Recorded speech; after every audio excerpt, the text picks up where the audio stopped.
Gabriel Morgan had learned, painfully and early, that silence could be louder than screams, especially here, in the burnt-out ruins of Iriath's southern edge, where even the wind moved like it was afraid to be heard. The land was hollow now. Once called the Cradle of Spirit by the native Narellan people, Iriath had been known for its moonlight festivals, towering acacia bloom trees, and sacred dance courts carved into living stone.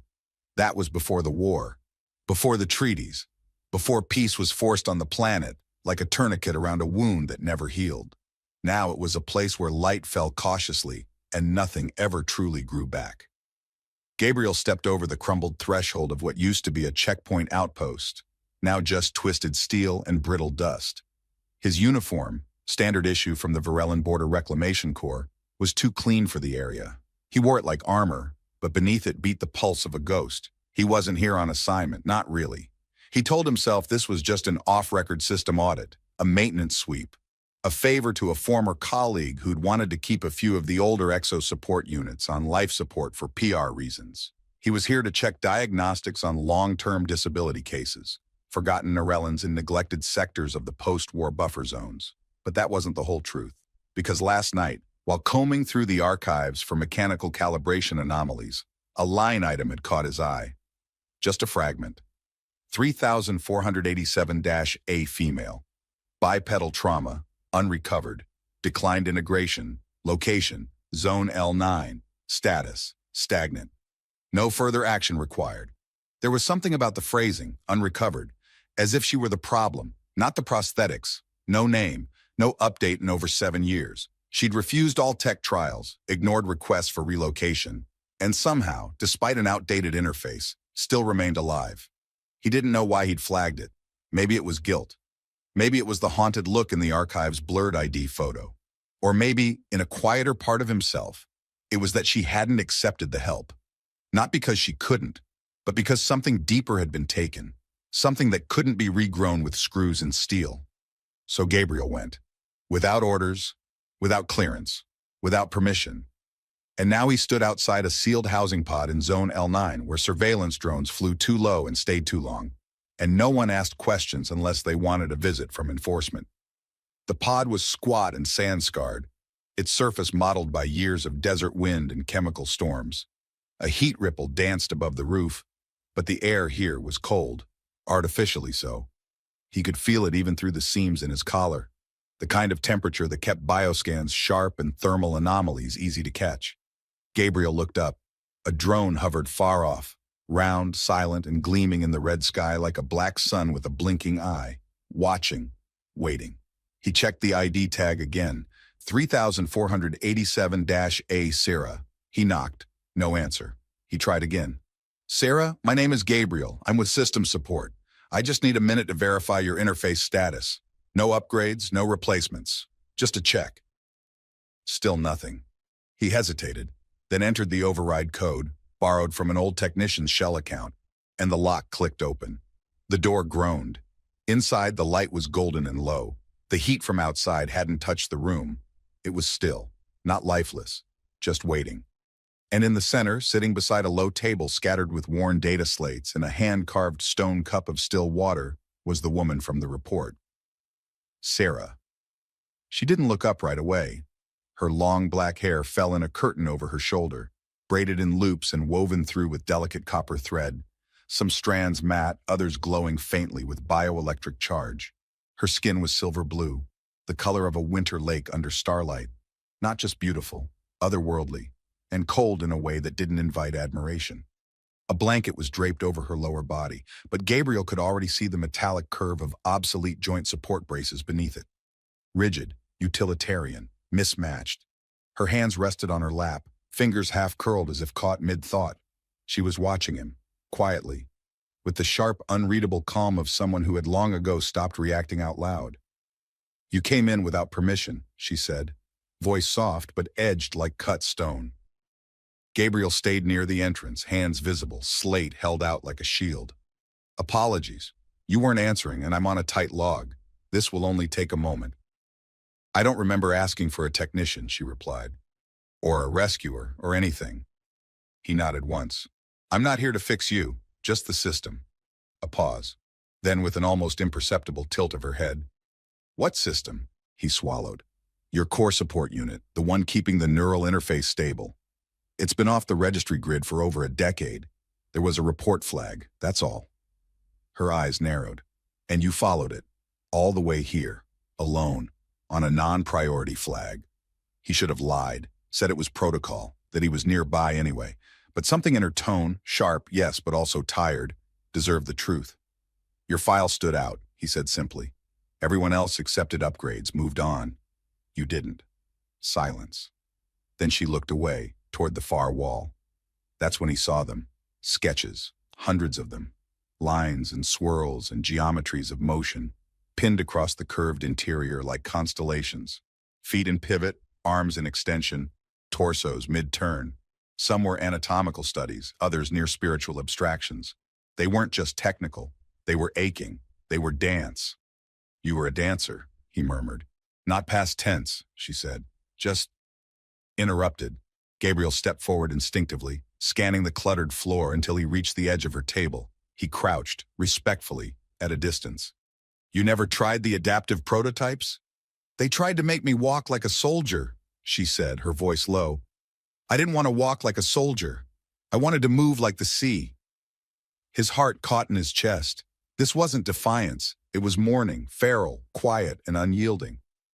"I'm not here to change you," he said softly. "But if something's breaking, I can stabilize it. At least make sure you're not at risk." Sarah looked at him fully now. Her eyes weren't hostile. They were tired and deep. "And then what?" she asked. "You go. File your report. Leave me to rot in peace?" He didn't answer. She let the silence stretch, then nodded once, almost imperceptibly. "Fine, 5 minutes." He moved carefully, activating the scan pad, brushing aside a discarded wire harness with one gloved hand. As he worked, he kept catching glimpses of her face, calm but drawn, not empty, just folded in on itself. The scan completed with a low chime. The readings were worse than he expected. Suboptimal charge regulation, core stability at 42%, neural sync deteriorating. Another 6 months, maybe less, before the system began eating itself. He didn't say it aloud. Instead, he gently reached for the drawing nearest his hand. It was a half step, a dancer in mid-transition, one leg raised, the other incomplete. She was faceless. "I'm sorry," he said, folding the slate closed. "There's more damage than I thought." "I know," she said. "It's been failing for years." He hesitated. "I can bring something better, not to change you, not to fix you, just to support what's still here." Sarah looked at him, really looked. "You shouldn't come back," she said. "This zone isn't neutral anymore. Surveillance has changed. The drones don't always send warnings first." "Noted," Gabriel said, "but I'm not great at following advice." Something passed between them then, not warmth exactly, but a crack in the ice. He rose and made his way to the door. Just before stepping out, he paused. "I know I came uninvited, but I'm glad I did." "Is that supposed to mean something to me?" she asked quietly. "No," he said. "But maybe one day it might." The door shut behind him. Outside, the wind had picked up. Dust spiraled through the ruins, and a shadow passed overhead. Wings of silver black, soundless, drifting just out of reach. Another drone. Gabriel pulled his collar tighter and started walking. But the usual cold in his chest, the one that had followed him since the last warfront, felt thinner, warmer. He wasn't sure why. Only that when he'd looked into her eyes, something unfamiliar had stirred. Not pity, not obligation, hope. And for the first time in years, he felt the pull of gravity, not toward duty or redemption or orders, but toward a single, still woman with a mind full of motion and legs that still remembered how to dance, even if the world had forgotten. Gabriel didn't sleep that night. He lay awake in his temporary quarters on the edge of Zone L5, staring at the ceiling as the humming of electrical current bled through the walls like a restless pulse. Outside, the sky had turned a dark, bruised red. Dust winds whispered through the settlement, too dry to be rain, too thick to be fog. He had left her behind just as she asked, but his thoughts hadn't followed him. Sarah. That name, only now real and tangible, echoed like a half-remembered melody. He'd spoken it just once, silently in his mind after reading her file, and already it felt weighted with something he couldn't define. The room where she lived had felt suspended in time, still, but not stagnant, quiet, but not dead. He couldn't stop picturing the sketches on her wall, especially the unfinished one, the dancer frozen mid-turn, faceless and incomplete. That drawing haunted him, and her words, "I wanted to move like the sea," they lingered in his chest like a thread pulling taut. Gabriel rubbed his face with both hands and stood, stretching until his spine cracked. The artificial daylight had already started filtering through the steel-blind window, casting pale lines across the metal floor. He should have filed the report by now. The system pinged him twice overnight for the scan data. His slate blinked green with soft urgency on the desk, but he hadn't sent it. Instead, he'd spent hours rereading her diagnostic logs, trying to understand what the others had missed. Why she refused every offer. Why she still lived in that zone, alone, surrounded by ghosts and silence and drawings no one ever saw. The answer wasn't in the files. It was in her eyes.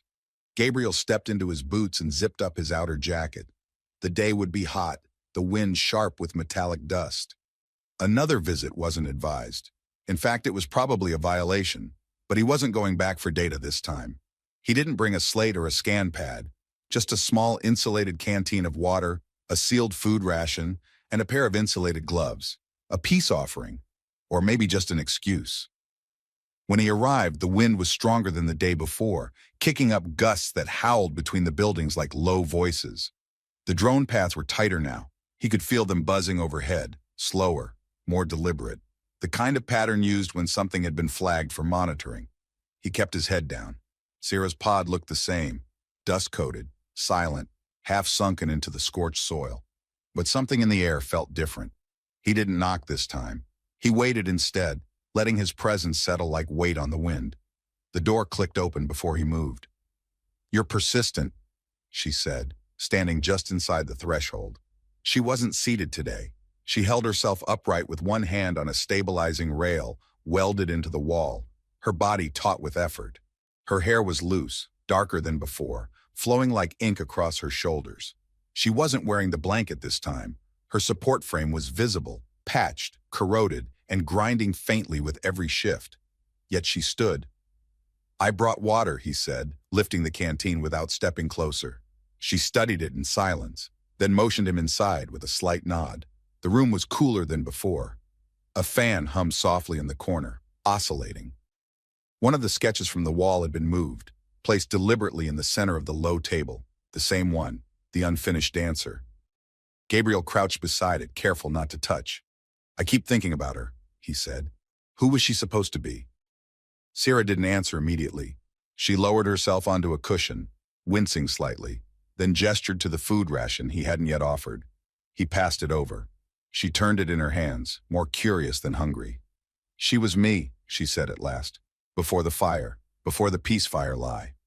Gabriel nodded slowly. "That was your village." "Yes." Her voice didn't tremble. "They told us we were safe. They told us we could dance again. I performed in the square. My mother sang. My father built a stage from old supply crates." "What happened after?" She took a long sip of water, eyes fixed on the table. "A human drone mistook us for an uprising cell. A military A. I misread the music as encrypted transmission. It dropped a fragmentation bomb in the middle of the square. 27 dead, dozens mutilated. They called it a systems error." Her mouth twisted, but her tone stayed flat. "And then they asked us to forgive." Gabriel didn't speak. There was nothing useful in words right now. Sarah leaned back against the wall, eyes half-lidded. "You still haven't explained why you're really here." He looked at her then. Not the scars, not the machinery, but her. "I read your file," he said, "and I couldn't stop thinking that maybe someone should have listened to you the first time." "That's noble." She didn't sound impressed. "But people like you don't come here without reason. You don't stare at walls full of broken steps unless something in you is also trying to move again." Gabriel exhaled slowly. She wasn't wrong. He didn't talk about his past. Not since the defection. Not since he walked away from the private cybernetics division that had once used his research to suppress entire uprisings by disabling Narration prosthetics from orbit. He had built systems to control bodies. Sarah's refusal was a direct defiance of everything he used to be. "You're right," he said quietly. "I'm here because I've done harm, not directly, but by building things without asking who they were meant for. You're not a project to me. You're the one person I've seen who still knows what it means to be whole, even if the world insists you're broken. Sarah studied him in silence for a long time. The wind outside was beginning to rise again, scraping the edges of the pod with dry fingers. Then she asked, almost gently, "What do you want from me, Gabriel?" He didn't know how to answer. He wasn't here for romance. He wasn't here for redemption either, not entirely. He was here because something about her stillness felt more alive than anything he'd seen in years. "I want to help," he said finally, "not out of guilt, not because I think you need saving, but because you remind me that not everything has to be rebuilt the way it was." Sarah's lips curved, not into a smile exactly, but something near it. Outside, a low mechanical tone echoed overhead, a proximity sweep. Closer this time, she heard it too. Her eyes shifted toward the roof, then back to him. "If you keep coming here, they'll notice. And if they notice, you won't walk away clean." Gabriel stood. "I'm not here to stay clean." He turned to go. This time she stopped him. "Gabriel." He looked over his shoulder. "Next time," she said, voice almost a whisper, "bring something I can draw with. Real graphite, the old kind, if you can find it." His heart beat louder than the sweep above. "I will," he said. And when he stepped back into the dust and wind, the sky didn't feel quite so heavy. Behind him, in the room where the wind waited, the unfinished dancer still turned in place, just a breath away from becoming whole. The graphite pencil moved like a whisper across the page. Slow, deliberate, almost reverent. Gabriel watched her draw in silence, seated across the low table, his legs folded uncomfortably beneath him on the thin cushion. Sarah's fingers worked with precision. No hesitation in their movement, no searching in the way they pressed line after line into the paper. This wasn't sketching. It was invocation. Every arc she carved into the page seemed to come from somewhere deeper than thought. Like her body remembered things that language had failed to hold on to. Things she could no longer speak aloud. He didn't interrupt. For nearly 20 minutes, the room filled only with the faint rasp of graphite against grainy paper, and the soft, restless wind whistling through the cracked vents overhead. The light had shifted again, gold seeping in through the skylight, diffused and smoky with sand particles suspended in the air. It bathed her skin in a pale halo, her silver blue tone catching the light like a living sculpture. The quiet wasn't awkward. It felt sacred. Gabriel had seen many extraordinary things in his life. Machines that repaired tissue cell by cell, floating cities above the mineral rivers of Zavrin, a thunderstorm on a terraformed moon that echoed with artificial lightning. But this, right now, felt like the most precise miracle he had ever witnessed. She was still drawing when she finally spoke. It hurts sometimes, more now than before. He looked at her, startled by the raw honesty in her voice. She didn't look up from the page. "The legs," she added, "or what's left of them. Phantom pain, or real pain. It's hard to tell anymore." Gabriel shifted slightly, leaning forward with careful attention. "Have you tried?" "No," she said sharply, cutting him off. Then her voice softened. "I mean, yes, a long time ago. The pain suppressors dulled everything, not just the ache. They dulled me. The silence in my body got louder. My balance, my rhythm, it all vanished." He nodded slowly, letting her words settle. "There's something sacred about pain when it belongs to you," she continued. "It's not noble, it's not tragic, but it's honest. The prosthetics they offered were designed to erase me, not help me move. They made no room for ritual, for intention, just compliance." Gabriel said nothing. He understood more now than he had before. Not the full depth. He could never feel it the way she did, but enough to know that what she feared most wasn't technology. It was disconnection. And all his training, all his engineering brilliance, had never taught him how to build around something as intangible as grief. "I'm not afraid of moving again," she said, as if reading his thoughts. "I'm afraid of moving wrong, of feeling alien in the one thing that once made me whole." He took that in with a quiet breath. She placed the pencil down beside the paper and finally looked at him. Her eyes were heavy with something that lived beyond fatigue, a kind of bone-deep patience that had calcified into armor, and yet something had changed. The walls weren't gone, but they had shifted. Gabriel reached slowly into his coat pocket and pulled out a small rectangular device, simple, dark, and unassuming. He placed it gently on the table between them. Sarah eyed it warily. It's a prototype interface, he explained. Doesn't do anything unless you want it to, but it's calibrated for low-frequency neural rhythm syncing, meaning, if you ever decide to try again, really try, it can adapt to the impulses you actually send, not what the software thinks you should want. She didn't reach for it. Custom mapping? She asked after a long pause. He nodded. From scratch, no presets, no human baseline, just you. Still, she didn't touch it, but she didn't push it away either. I'm not saying yes, she said quietly. I wouldn't ask you to, he replied just as softly. Another silence unfolded, longer this time, the kind that deepens rather than drifts. Gabriel stood and stepped toward the nearest wall, where her sketches curled slightly at the edges, pinned with bits of wire, tape, and carved wooden nails. He studied them like one might study a sacred script. They're beautiful, he said, turning to her. You don't draw just movement, you draw memory, emotion. Memory is movement, she answered. In Narration tradition, our mourning dances were never still. Grief had to pass through the body. If you tried to keep it trapped, it would rot you from the inside. Gabriel found himself standing straighter. Is that what you're doing now? Mourning? No. She met his gaze, unblinking. This is surviving. He stepped closer. And if I said I wanted to help you do more than survive, I'd say help is dangerous. There was no fear in her voice, only warning. You've come back 3 times already, she continued. Sooner or later, someone's going to notice. This zone isn't forgotten. It's watched. You're not invisible. Gabriel exhaled through his nose, shoulders tensing. I know. Then why keep coming back? He didn't have a rehearsed answer.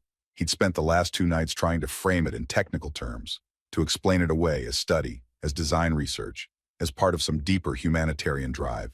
But none of it felt true in the moment. I think, he said carefully, it's because when I'm here, I don't feel like I'm a fraud. Sarah tilted her head slightly. Back in the systems, I was praised for building things, weapons, interfaces, mobility frameworks. They said I was brilliant, but the more they applauded, the more I felt like I was erasing people instead of helping them. He stepped away from the wall and sat again. You're the first person I've met who didn't try to be grateful for less than she deserved. You refused the gift everyone else accepted because you knew it wasn't a gift. It was silence in disguise. She blinked once, slowly. And what do you think this is now? She asked. All this, your visits, your devices, your promises. What if that's just another kind of silence wearing a kind face? He didn't flinch. Then I'd rather stay here and listen to you tell me that than keep building for people who never asked to be rebuilt. Something shifted in her, not dramatically, but undeniably. Her hand moved to the device on the table. She didn't pick it up, but she placed 2 fingers on its edge. Outside, a high-pitched whine sliced through the background. Not wind, not static. They both heard it at the same time. Gabriel stood instantly, instinct honed from years of hiding things he wasn't allowed to care about. He moved to the window slit and peered through the dusty glass. A patrol drone, low altitude, closer than usual, sweeping the ground in wide, lazy spirals. Not a warning pattern, a search. He turned back. I need to go. Sarah didn't argue. He grabbed the cloth wrap and tucked it over the table, shielding the device. If they scan inside, it'll look like insulation tech. Nothing unusual. Just don't move it until the sweep clears. She nodded once, then added, You shouldn't come back for a while. Gabriel hesitated. Not because I don't want you to, she said quickly, but because you need to live long enough to build what you say you will. He looked at her one last time. Her fingers still rested on the device. Her face was calm, but her eyes carried something different now, something neither of them wanted to name. Trust. He slipped out the back entrance and melted into the wind, his heart thundering like footsteps on stone. Behind him, in the quiet pod on the edge of nowhere, a woman with silver-blue skin picked up a pencil again, and for the first time in 15 years, she drew herself in motion, no longer frozen, no longer unfinished, dancing, not in memory, but in promise, shaded from the sun. Her legs, steel and silence, were stretched stiffly before her. Graphite dust stained her fingertips. A sheet of paper lay in her lap, half-finished, the lines delicate and haunting. I wasn't hiding, she said, eyes still on the drawing. I didn't think you were. I just didn't feel like being inside. Gabriel moved closer, then paused a few feet away, unsure whether he was welcome. Her gaze lifted, studied him, and after a moment she nodded at the ground beside her.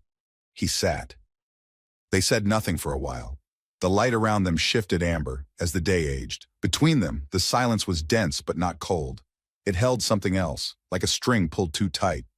"Why don't you ask me?" she said finally. He glanced sideways at her. "Ask you what?" "Who I was. Before the peacefire bombing, before you read my file and saw me as a case to fix." Gabriel shook his head slowly. "I never saw you that way." "But you saw the file first," she said. "Not me." She wasn't wrong. He folded his hands over his knees. "Okay," he said softly. "Tell me, who were you?" She set the drawing aside and looked straight ahead, not at him. "My name is Sarai Thala of House Alari," she said, voice formal. "Daughter of Ael and Mivra. I was born beneath the third twin moon on the longest night of the winter solstice. My name means rising wind through still water." Gabriel was silent. "I was meant to be a ceremonial dancer," she went on. "Not just a performer. Alari dancers carry history. Our bodies memorize what our words cannot hold. Birth, war, peace, loss. We choreograph time. Our movements are used in birthrights, funerals, bondings, and war endings. My mother led the dances that called home the souls of our dead. My father carved the memory stones we wore across our spines. I was their only child. I trained for 7 years.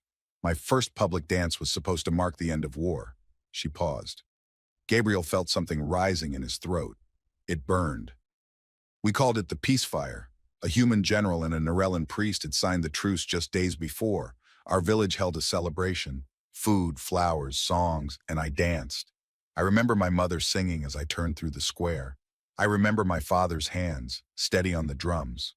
She closed her eyes. "And then I remember the sound."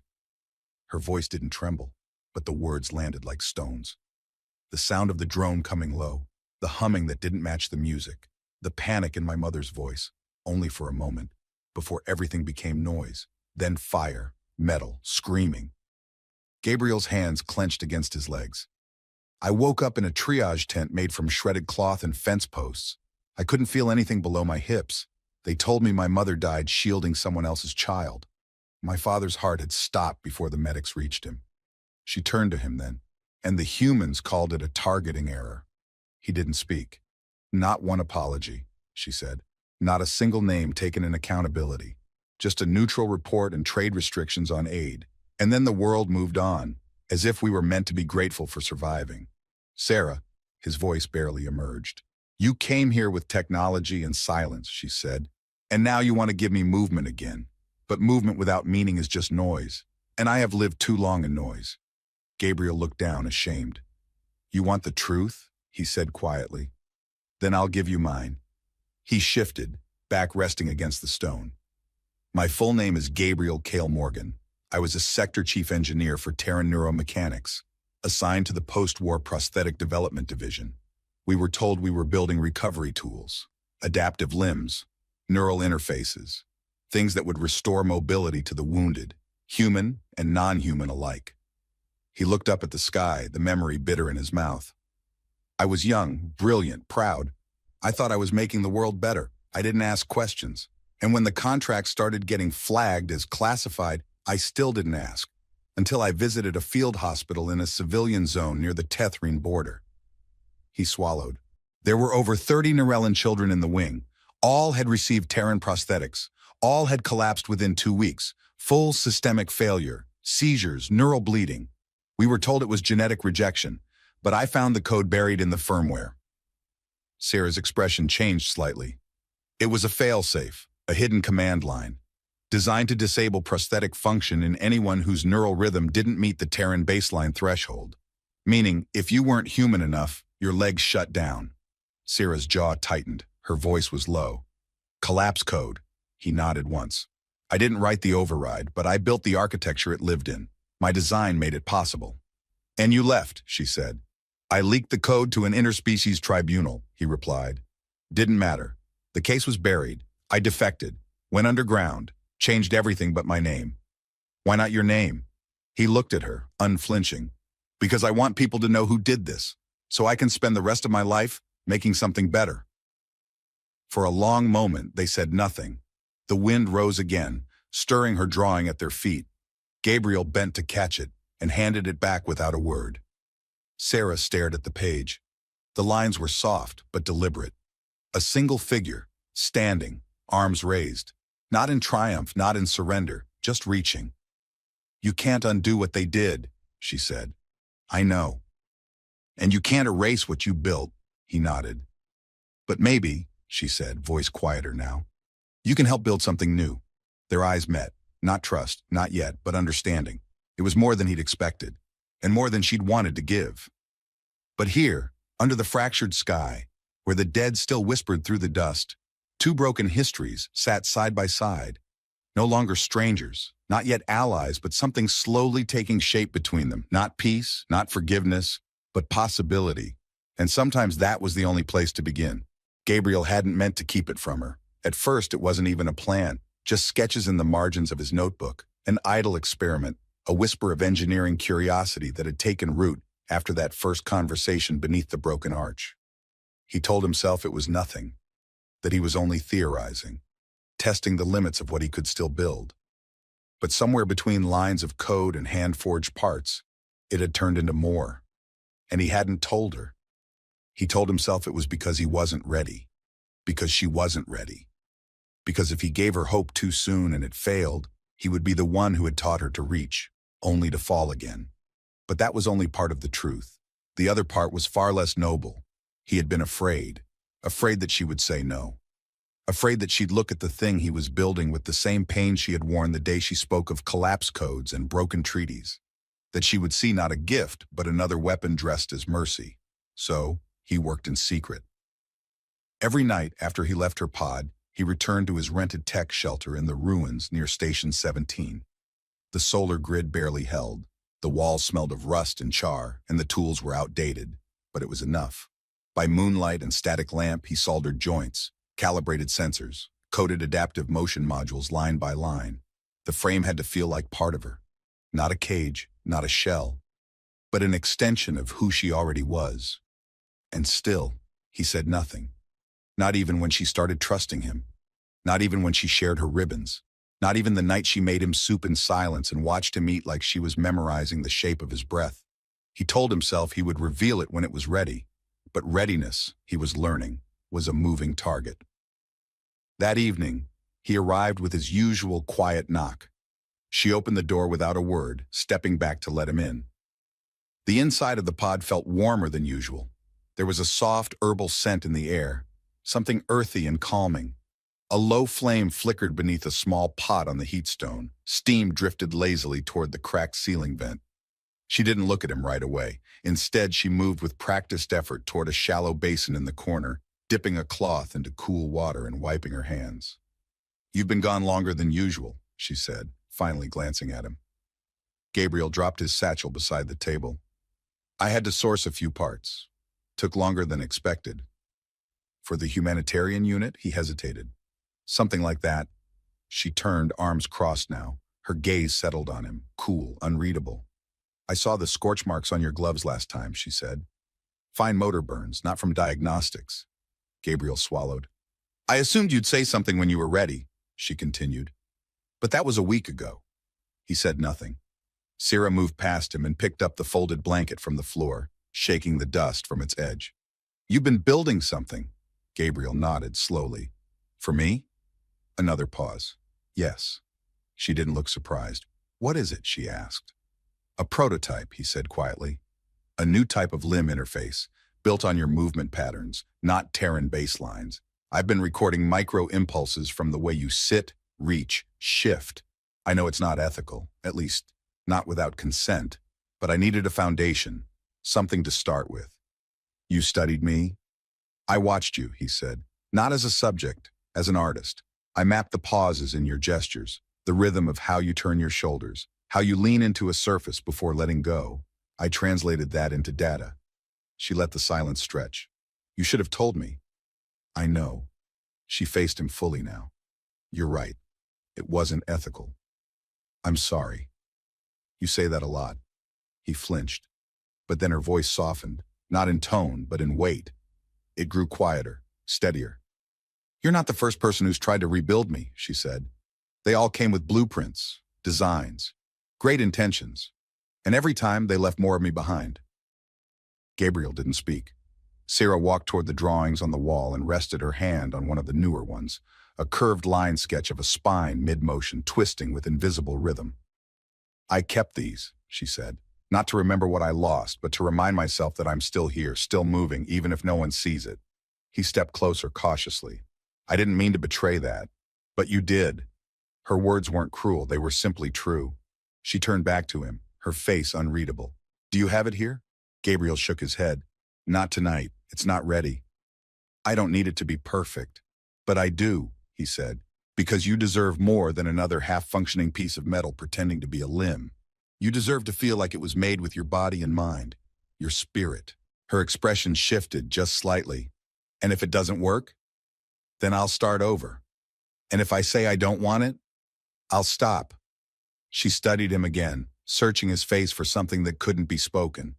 Then gently she said, You're not the only one who's afraid of what comes next. Gabriel exhaled, tension leaking out of him slowly. Sarah walked past him toward the stove. She stirred the pot once, poured 2 bowls, and handed one to him. He took it. They sat beside each other on the floor, backs against the cool wall. The soup was bitter but warm, seasoned with herbs he couldn't name. After a while, she spoke again. My mother used to say we don't choose when we begin healing. It happens in the middle of small things, folding blankets, sharing silence, saying yes when you want to run. He looked over at her. Are you saying yes? She didn't answer right away. Then softly, I'm saying not no. They ate in silence. Later, after the bowls were empty and the light had dimmed into soft twilight, Gabriel found himself lying on his side, elbow propped up, watching the shapes her fingers traced in the dust on the floor. They weren't letters, not quite symbols, just motion, unfinished like breath. She turned toward him, face bare in the low light. I don't trust easily, she said, but I see what you're trying to build, and part of me wants to believe in it. Then let me keep trying. I will. They didn't touch, not yet. But when Gabriel left that night, she walked him to the door, not with caution, but with intention. And when she returned to her room, she picked up one of the old ceremonial ribbons and laid it across her lap, not as a symbol of grief, but of readiness. Gabriel didn't sleep the night before he brought her the legs. The final sync tests ran clean. Every neural sequence held. Every calibration flowed like water through copper veins. But still his hands trembled as he packed the components into the reinforced carry case. This wasn't like any other prototype he had delivered before. It wasn't just hardware. It wasn't even about function anymore. It was about giving something back that the world had stolen. No, not giving, offering. He wasn't here to return what was lost. He was here to offer what could still become. By dawn, the sun painted the sky in muted lavender, and the dust storms that usually swept in from the east were nowhere to be seen. An unsettling calm hung in the air, too still, too expectant. But Gabriel ignored the tightening in his chest and made his way toward Zone L9 with the case slung over his shoulder. When he arrived, Sarah was outside, seated beneath the half-collapsed archway where they'd spoken days earlier. Her sketchbook lay open on her lap, half-finished lines catching the wind. She looked up when she heard him. Her eyes dropped to the case. You brought them. I did. He waited. Let her decide what to say next. She didn't speak right away. Instead, she reached for a cloth from her side, gently brushed dust off her hands, and closed her book. Then she nodded once and said, Come inside. The inside of the pod had changed. The wall of drawings was still there, but now newer sketches mingled among the older ones. More color, more motion. And in the center of the room, the space had been cleared. Furniture pushed aside, the floor swept bare. She had made room. Gabriel knelt by the case and opened it slowly. The legs inside gleamed with muted silver, a finish that mimicked the natural tones of Narration skin when bathed in moonlight. The frame was lightweight but dense, structured to follow her body's residual movement rather than overpower it. Flex joints allowed for gliding pivots, and the neural interface hummed quietly beneath a biocompatible casing designed not for concealment but reverence. He spoke quietly as he worked. They're not like anything I've made before.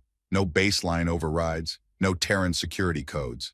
The interface is built to learn your rhythm, not just walking, movement, breath, hesitation, even pause is a valid input. Sarah didn't interrupt. She watched with an expression he couldn't fully read. Part awe, part restraint, part memory. "Are you sure?" he asked. Her voice was low. "I wouldn't have let you come back if I wasn't." He swallowed, nodded, and extended a hand. "Let me help you." It took time. He worked slowly, explaining each step, checking every sensor. Her breath was steady as he removed her old braces. Outdated, rusted, a part of her that had never moved with her, but only held her in place. And when the new framework clicked into place, it was almost silent. He sat back, breath held. The neural sync hummed alive. The light on the central interface turned from yellow to green, stable. Sarah didn't move right away. She stared at her legs, not with fear, but with something deeper, like she was looking at a part of herself she had never expected to meet again. Gabriel didn't speak. He didn't even breathe. She shifted. First, just her toes. Then her ankle, her calf. The legs moved, smoothly, fluidly, not perfect, but hers. She exhaled once, sharp, unsteady. Then slowly, she placed both hands on the edge of the table and pushed. She stood, not straight, not easily. Her balance swayed like a tree learning wind again, but she stood. Gabriel felt the burn rise behind his eyes before he could stop it. Sarah looked down at her body, not in disbelief, but in fierce, restrained wonder. "It's like," she whispered, "like my body remembers what the world forgot." She took one step, then another, not walking, not marching, moving, and when her foot slid across the floor in the barest echo of a ceremonial sweep, Gabriel realized he was holding his breath. She stopped, trembling slightly. "It's enough," she said, "for now." Then she laughed, a short, breathless sound that cracked open the quiet like thunder through glass. He stepped forward instinctively, ready to steady her, but she shook her head, raised a hand. "I'm still standing." And so she was. But then the sound came, low, mechanical. Wrong. Gabriel turned sharply toward the window. A red flare lit the sky, a single pulsing light from a high-altitude drone, circling in a locked pattern. Surveillance no longer. This was acquisition. "They found me," he said. "The sync beacon. They must have caught a live test signal." Sarah's face didn't change. "Can you run?" she asked. "Not fast enough." "We need to hide the case," she said, already moving toward the door. "And you need to leave through the lower shaft. Now." He shook his head. "I'm not leaving you. I can stay. They're not after me." "Yes, they are," he said. "If they find the legs, if they scan this zone, they'll trace it to you. And they'll make you choose. Surrender the tech or vanish." "Then let's vanish." The words stopped him. She was standing straighter now, her eyes calm, certain. "I thought I'd never move again," she said. "Now I have legs that listen to me, and someone who finally did too." The sky outside flashed again. They didn't have time for a plan, but they had motion. Gabriel grabbed the case, stripped out the mainboard, and crushed the rest beneath a pressure clamp. The legs wouldn't survive another pairing, not without weeks of rebuild. But she didn't need that. She had them now. Together they moved, down through the old crawl shaft behind the pod, into the roots of Iraeth, where forgotten tunnels still echoed with the heat of long-dead engines. She guided him with surprising speed, her steps clumsy but determined. Once she stumbled. He reached out. Their hands met. For a moment, they just stood there, breath against breath, dust on their skin, the hum of danger echoing above them like a storm waiting to fall. "I don't know what happens after this," he said, voice low. "I don't either," she whispered. "But I'd rather find out walking beside you than stay frozen in what they left me." Their fingers didn't let go. And in the tunnel's echoing dark, where war had once taken and silence had once ruled, a woman walked, not for safety, not for rebellion, not even for survival. She walked because she chose to, and a man followed, not as her maker or savior, but as someone who had finally found a place he didn't have to build to belong. Not a lab, not a legacy, just her. And that was more than enough. It took them 3 days to reach the outer ridge of the Iraeth expanse. They stayed low, moved at night, rested in the old aquifer tunnels by day. Gabriel, with his engineering knowledge of old Terran maps, led them through half-forgotten passageways once used to transport minerals before the war. Sarah, slower but steady on her feet now, walked beside him.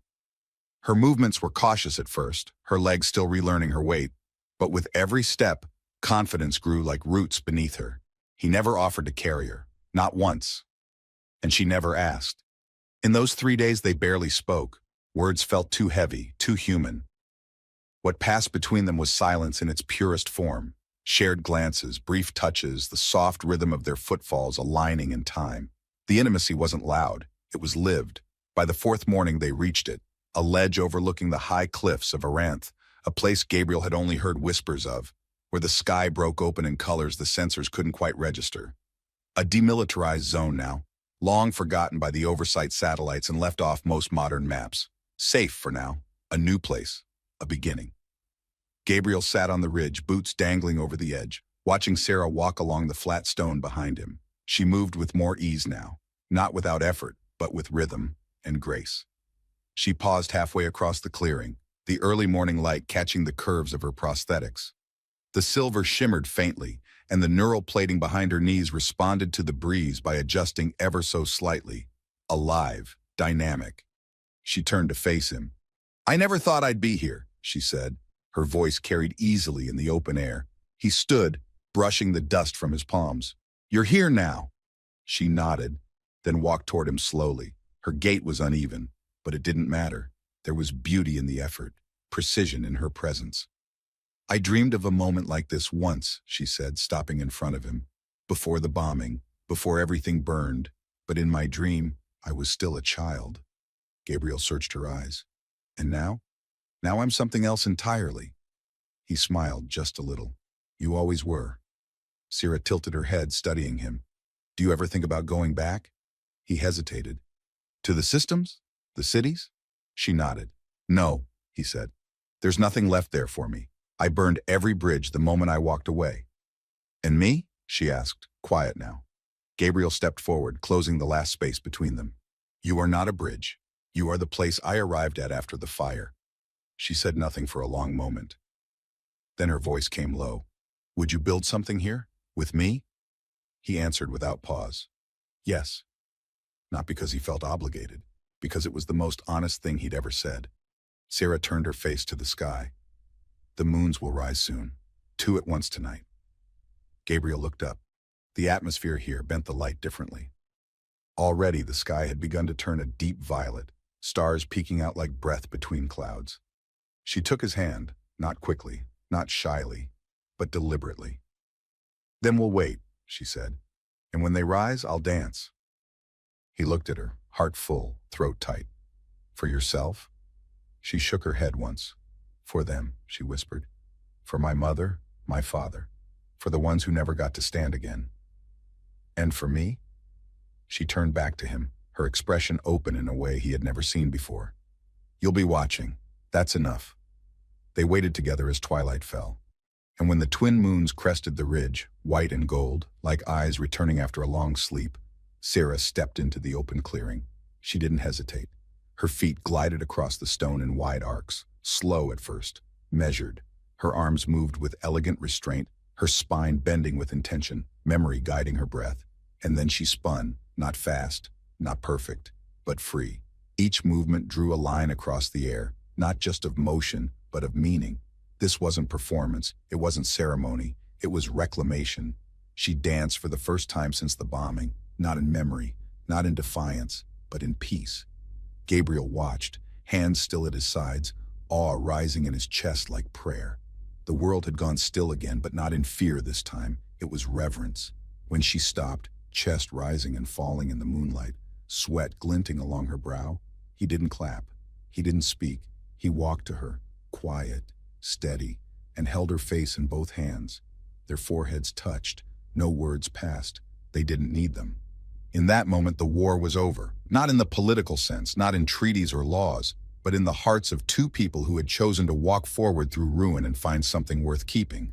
Later that night, they sat near a small fire made of scrap and dry root, wrapped in woven blankets Sarah had kept stored for years. "Tomorrow," she said, "we start planting." "Planting what?" "Whatever lives." He smiled, looking toward the horizon. The wind had shifted. The stars were brighter now, and somewhere in a pod long abandoned, a wall still held hundreds of sketches, each one a map that led here. To this, to her, to them. The end wasn't the closing of a door. It was the soft sound of bare feet on stone under twin moons, and the beginning of something quiet, and real, and finally, free. The land was quiet in the way only peace could be, no longer fearful, no longer on edge, just still, the way the air settles over new soil, the way breath steadies after a long run, the way a heart, long under siege, finally learns it's safe to beat again. Gabriel stood beneath the arching canopy of the Narration bloom trees, their silver leaves rustling softly in the breeze like applause from a gentle audience. The clearing before him was wide, circular, and ringed with flat stones they'd unearthed from the old ruins. Sarah had chosen this place, said it felt familiar, though nothing here resembled Iriath. Maybe it wasn't about what it looked like. Maybe it was about what it could be. The light was soft now, the late afternoon sun sinking low behind the ridges. The twin moons would rise soon, slow and majestic, the way they always did here, casting that pale gold and blue hue over everything. It was their favorite time of day. He heard her footsteps before he saw her, light, confident. The smooth rhythm of a dancer who had stopped counting steps and started feeling them instead. Sarah stepped into the clearing from between two bloom trees. Her long black hair had been braided with strands of copper thread, each one catching the wind like it was singing. She wore no ceremonial robe, no mask, no armor of culture, just a fitted wrap in deep green and a band of silver coiled around her upper arm. Her prosthetics gleamed beneath the fabric, a flowing liquid metal that caught the last rays of sunlight like water. They were no longer tools, no longer machines. They were hers. She met his eyes across the distance. "Ready?" she asked. Gabriel nodded once, barely trusting his voice. She didn't wait. She moved to the center of the circle, closed her eyes, and let her arms float outward. Not dramatically, not for spectacle. Just open. And then, she began. The first movements were subtle, shifts of weight, a tilt of the head, a hand rising like mist.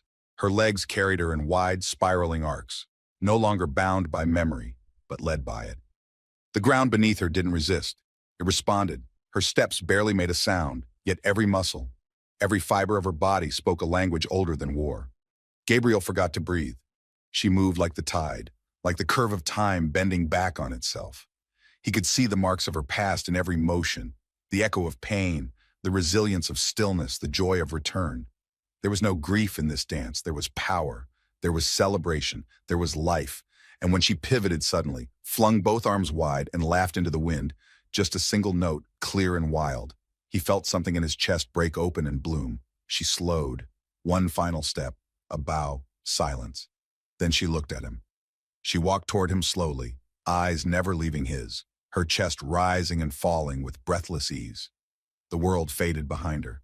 There was only that rhythm between them. Two people standing where ruin had once ruled, now wrapped in something infinitely quieter and infinitely stronger. When she reached him, she didn't speak right away. She just looked up at him and smiled, not the small, tight curve he'd come to love, but a full one, unshielded, free. Then she stepped in closer, her hands lifted, fingers brushing gently across his jaw, his cheek, and finally resting at the back of his neck. "You brought me back to my body," she said softly. "You gave me space when I needed silence. You stood still when I needed to breathe. And you waited, without asking when I'd come." Gabriel's voice came low, raw. "I would have waited forever." She leaned in, eyes half-lidded now. "You didn't have to." Then she kissed him, not gently, not cautiously, like it had always been waiting inside her, just beneath the surface, something too sacred to rush, too powerful to hide any longer. Her mouth met his like memory, like motion, like a story written not in words, but in the spaces where breath meets skin. His arms slid around her waist, drawing her in. Her body molded to his, like it had always known how. Her lips moved slowly at first, then with deep, patient urgency, as if every day apart, every scar, every unanswered question was being rewritten in this one touch. When they finally parted, her forehead pressed lightly to his, she whispered into the space between them. "Thank you." Gabriel shook his head. "Don't." But she pulled back, holding his gaze, serious now. "Gabriel," she said, "I'm thanking you not for saving me. You didn't. I know. You reminded me I was never gone to begin with." He exhaled, his chest shaking. "That's all I ever wanted." She smiled again, and then came the words, not dramatic, not desperate, just true. "I love you." Gabriel blinked. The words didn't surprise him, but they still landed like gravity. He pressed a kiss to her forehead. "I love you too." She pulled back slightly. Say it again. I love you. Again. He laughed softly, kissed her lips, her cheek, her collarbone. I love you. I love you. I love you. She shushed him with a grin. Okay, now you're just showing off. He smiled into her touch. Let me. She wrapped her arms around his torso and leaned her head against his chest. They stood like that for a long time, the night rising around them, the moons climbing, soft light spilling across the clearing. Later, they would eat together by the fire, talk about planting roots, about maybe building a small dance platform here, about salvaging solar tech from an old tower nearby, about what they could grow in this soil, now that it wasn't poisoned by war. But for now, they stood still, alive, in love, whole. And the world, quiet, slow, and finally kind, kept turning beneath their feet, not away from the past, but toward something better,